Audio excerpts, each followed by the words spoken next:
p.m. About to get into this De'Aaron Fox sound. So let's do it right now.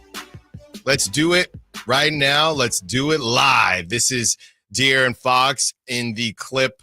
If you haven't heard it yet, it's making its way through social media and a lot of Kings social spaces. This is De'Aaron Fox talking about his contract extension. For me, man, it has all to do with the team, the organization. Where are we going? I want to make sure that we're in a position to try to win in the future, because that's ultimately what I want to do. Like, I feel like I'm continuing to get better as a player every year. But for me, are we looking like we're continuing to get better year after year? And are we going to be able to compete at a high level? Mm-hmm. And that's all mine is. Like, if we can show that this year, like, you sign the extension now. If not, like, I still have another year, but that's where my mindset is. I love the city. Like, I love being here. I've raised my family here. I would love to be here and retire here. I mean, how many people can say they played in one organization for their whole career? Like, right. I want to be a part of that select few people, but at the end of the day, I also want to win. On its face, nothing to be upset about. Nothing to be upset about. De'Aaron Fox is saying what a lot of us are thinking. Can the Kings put themselves in a position to not just make some noise, not just be a cute story? Oh, wow, look at Sacramento finally doing something. Oh, wow, look at Sacramento back playing competitive basketball. No, can we win the real thing? De'Aaron Fox went to Kentucky. Okay? They're about championships. They're about elite.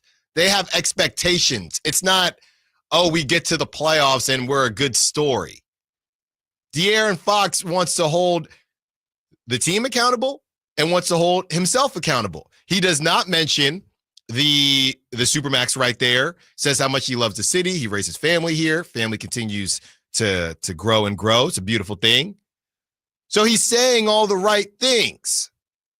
Now, he doesn't have to say everything out loud. I think that the Supermax is a big deal and that opportunity is a big deal.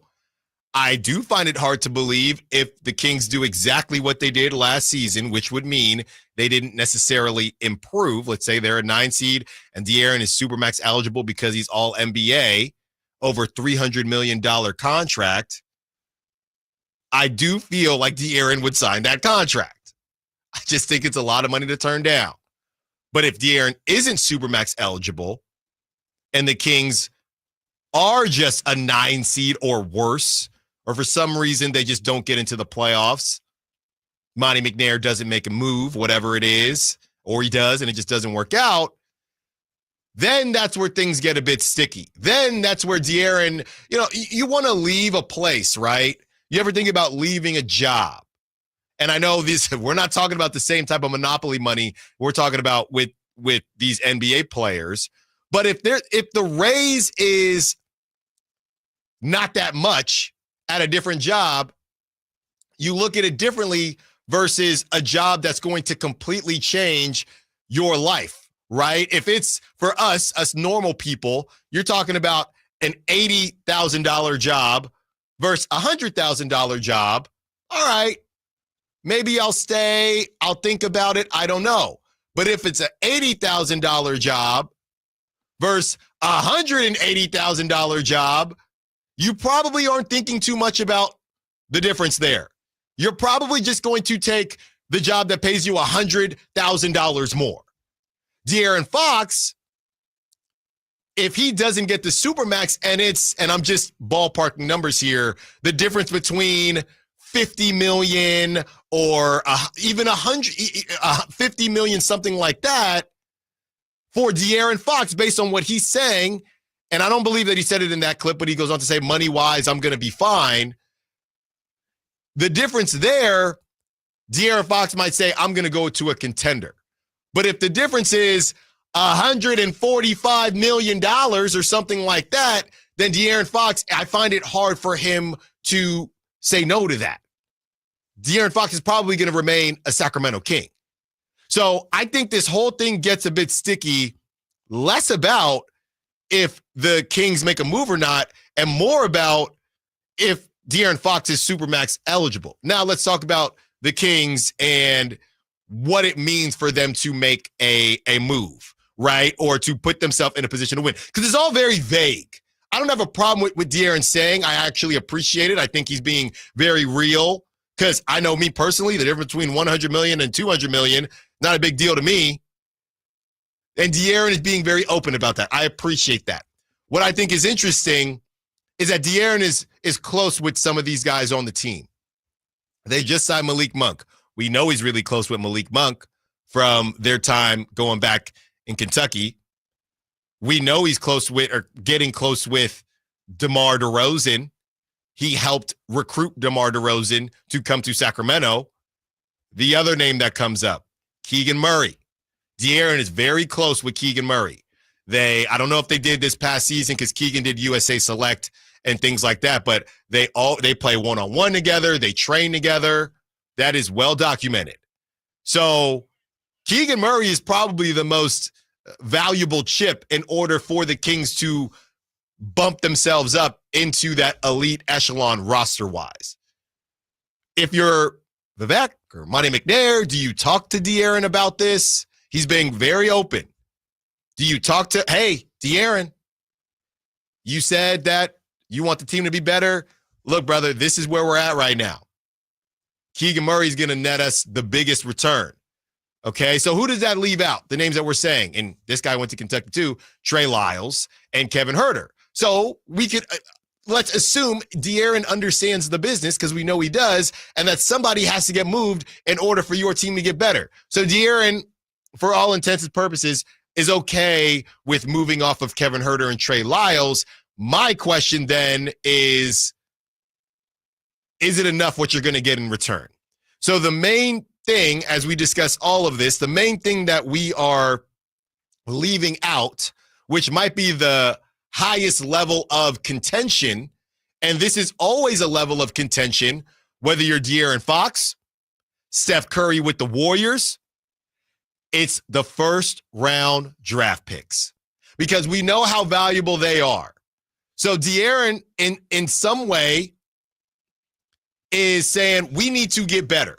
These draft picks, and he's not saying this, but these draft picks are going to help the team get better because of how valuable they are.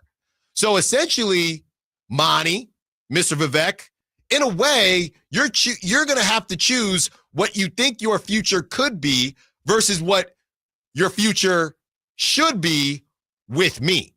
Because if it's Kevin Huerter, Trey Lyles, and some first-round picks, and that gets you back a Cam Johnson and Dorian Finney-Smith, but Monty McNair doesn't want to move off of the first-round picks, now the team's not good enough, and you get bounced and you don't even get into the playoffs. De'Aaron Fox isn't eligible for that Supermax, and now he's thinking, hey, I'm either going to take this thing, y'all better, we're going to have a trade conversation next season, or let's get ready to do the free agency thing, and the Kings would then lose him for nothing. And it might be a Pascal Siakam situation, finding a place where he would then sign that extension.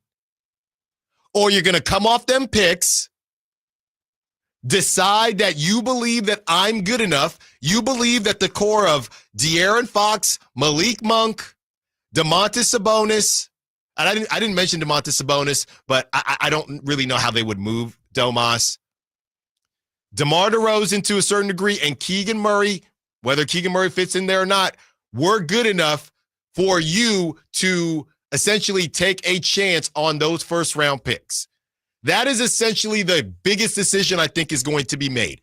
In whatever order, it's the first-round picks, it's Keegan Murray, your most valuable assets. De'Aaron is saying, I want to win a championship. I don't know that Cam Johnson by himself, actually, I'm pretty sure Cam Johnson by himself does not make this team championship level. And this is what De'Aaron's talking about. He's talking about sustained deep runs in the playoffs. So it's going to hurt how you get there if you want to go along with what De'Aaron Fox wants. We know what he's asking. We know what he wants. Is Monty McNair, and there's a luxury tax conversation there too. Dave just went over the Sportico in his show, billions and billions of dollars, 4 times what they were worth, the Sacramento Kings. They're all making money. So Mr. Vivek, Monty McNair, they have some decisions to make. And if they decide, no, De'Aaron, you didn't make all NBA, so we don't even have to pay you $345 million. So we're not going to give up these first round picks because you're not Luka. You're not Shea. We're still looking for that. It's like the quarterback conversation. Where would De'Aaron fit if he was a quarterback? I know it's not exactly the same thing, but that's how these guys are maybe looking at it because your first round pick could be that guy, could be Josh Allen, could be Patrick Mahomes.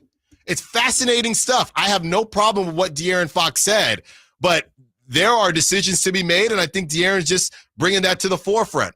Okay, let's talk about we're going to discuss where De'Aaron falls on the All-NBA list right now with his updated stats based on kind of a quiet couple weeks. We'll get to your calls. We'll get to your texts on the other side. Allen Stiles, Sactown Sports. Group is not a law firm. If you own